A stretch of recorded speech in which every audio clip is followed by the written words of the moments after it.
Salah satu sekolah rakyat hari ini sudah 100 yang beroperasi.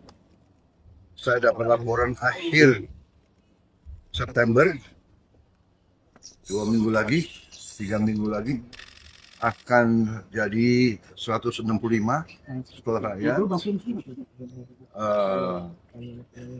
Insya Allah Oktober saya diminta meresmikan. Jadi saya tadi melihat, saya kira cukup prestasi Kementerian Sosial, Kementerian Pendidikan Dasar dan Menengah, para guru, wali asrama, semua pihak yang telah bekerja keras. Saya tidak menduga bisa begini cepat. Tahun depan akan kita tambah 100 lagi ya. 100 lagi, terus setiap tahun 100. Sasaran kita 500 sekolah rakyat di titik-titik kantong-kantong rakyat kita yang paling tertinggal, rakyat kita yang paling ekonominya susah. Kalau istilah statistik desil 1 dan 2. Tapi saya sedang juga merencanakan untuk desil 2, 3, 4, dan 5.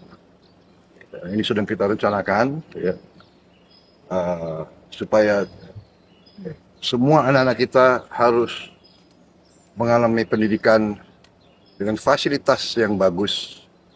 Kita tidak boleh ketinggalan dengan bangsa lain.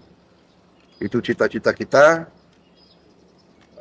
Insya Allah kita akan sampai ke situ. Tapi alhamdulillah sekolah rakyat, jadi anak-anak yang putus sekolah bisa sekolah, anak-anak yang tadinya mungkin merasa rendah diri karena orang tuanya sangat susah hidupnya, kita tarik keluar, kita beri lingkungan yang sebaik-baiknya supaya dia percaya diri dan dia dapat pendidikan yang terbaik yang bisa kita berikan. Jadi kita tidak mau membiarkan dan berharap ada perbaikan alamiah. Itu tentunya itu harapan kita, tapi kalau bisa kita, kalau perlu kita intervensi, kita bantu. Saya kira itu dari saya. Ada catatan atau perbaikan yang perlu dilakukan nggak Pak dari tinjauan pertama itu? Ya selalu ada harapan kita, tapi ini sebetulnya kampus yang sangat baik ini. Ya, saya kira untuk sekolah di Indonesia ini sudah sangat baik. Tempat tidurnya bagus. Tiap 3 siswa, 3 siswi atau 2 satu kamar mandi. Saya dulu di Akademi Militer kita 60 orang kamar mandi yang los gitu. pakai dayung. Pak, bagaimana pemanfaatan teknologi yang bakal diterapkan di sekolah nantinya, Pak? Ya, jadi kita ingin mengejar ketertinggalan, ya. Kita sudah investasi sangat besar di pendidikan, tapi kita harus sadar, harus koreksi. Ya, kita akui mungkin belum efisien, masih banyak kebocoran. Kita sadar sendiri kekurangan bangsa, tapi kita jangan mikir yang lalu, kita perbaiki yang sekarang. Jadi sekarang kita all out, kita mau hemat, kita mau selamatkan sumber daya kita, ya. Kita harus kita berantas korupsi. Sisa uang yang begitu banyak kita investasi kepada pendidikan. Anak-anak kita adalah masa depan kita. Jadi itu dengan kalau perlu dan tidak kalau perlu kita harus pakai teknologi. Dan sekarang pun kita sudah sebarkan,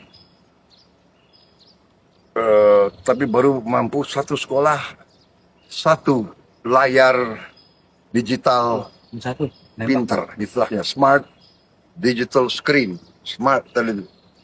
Baru mampu satu sekolah satu. Tapi berarti tahun ini kita harapkan 330.000 sekolah akan dapat. November 10 saya dapat laporan, November 10 100.000 sekolah akan dapat. Sekarang baru 10.000. Ya. 100.000 November 10. Tahun depan kita tambah satu sekolah 3 layar.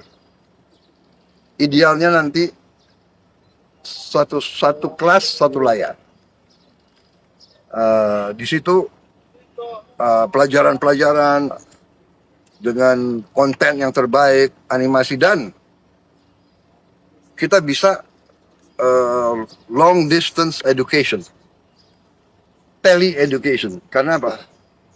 Untuk membantu daerah-daerah terluar, terpencil, juga daerah-daerah di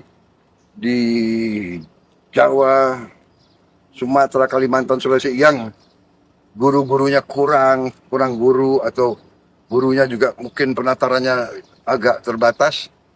Ada guru-guru yang terbaik. Tiap mata pelajaran kita akan seleksi mungkin 20-30 guru terbaik. Tiap mata pelajaran akan siaran dari studio jarak jauh. Berarti secara teoritis guru ini bisa bantu semua kelas di seluruh Indonesia. Jadi itu tadi teknologi kita gunakan, ya. Dan juga smart TV ini interaktif. Jadi itu kamera juga. Jadi saya dari pusat, saya bisa lihat kelas yang nggak ada gurunya. Saya bisa lihat kelas yang mungkin gurunya kewalahan atau gurunya. Jadi ini kita bisa lihat. Jadi ini we try our best. Kita akan berusaha segala cara untuk anak-anak kita disiapkan, dididik yang terbaik. Kita tidak boleh kalah karena dunia akan datang penuh dengan persaingan yang ketat. Oke. Ya, nanti tunggu waktunya biar kalian ada semangat. Olahraga tuh ya. Ini Pak. Sekolah rakyat nanya Menko Polhukam. Pak tadi kan sebenarnya dengan siswa sekolah rakyat Pak ya. Jadi apa Pak yang tadi disampaikan Pak? Guru seperti apa, dan kalau di daerah kan mereka jauh-jauh jaraknya untuk ke sekolah Pak. Apakah ada asesmen atau karena ada beberapa guru yang bilang semuanya jarak. Ya. Dan data seperti Kita akan perbaiki. Kita akan perbaiki. Kita akan perbaiki dan kita akan buktikan. Kita tidak hanya angan-angan, punya visi. Kita harus mulai dengan cita-cita, mulai dengan impian, tapi kita harus mencapai dengan real. Sekarang sudah ada 100 sekolah rakyat real. Minggu depan, 2 minggu lagi, 65. Tahun depan 100 lagi, 100 lagi, 100 lagi. Nanti sekolah yang lain kita perbaiki semua. Ya. We make the impossible possible. Yang tidak mungkin kita bikin mungkin. Dengan niat, dengan kepercayaan diri, dengan tekad, ya. Selalu think big, do our best, make the impossible possible. Ajaran beliau, mantan Menteri Pendidikan, mantan Menteri Komdigi. Jadi akan ada pelatihan terus-menerus ya Pak untuk guru-guru. Terus. Dan inilah tadi smart TV, mereka bisa belajar juga di luar. Karena kontennya itu 24 jam. Dia bisa kembali lagi ke murid-murid yang nanti kurang ini, bisa ulangi lagi pelajaran. Bisa ulangi, dan itu bisa juga diakses dari handphone. Semua konten bisa dari handphone. Guru pulang, dia bisa buka. Jadi kita interaktif. Jadi nanti saya kira ada interaktif ya. Ya. Ada interaktif Ya, nanti sama ada. Dikdasmen. Ya. Guru-guru kita bikin kelas penataran khusus. Ya. Dan teknologi akan membuat ini mampu kita laksanakan. Oke. Terima kasih. Terima kasih Pak.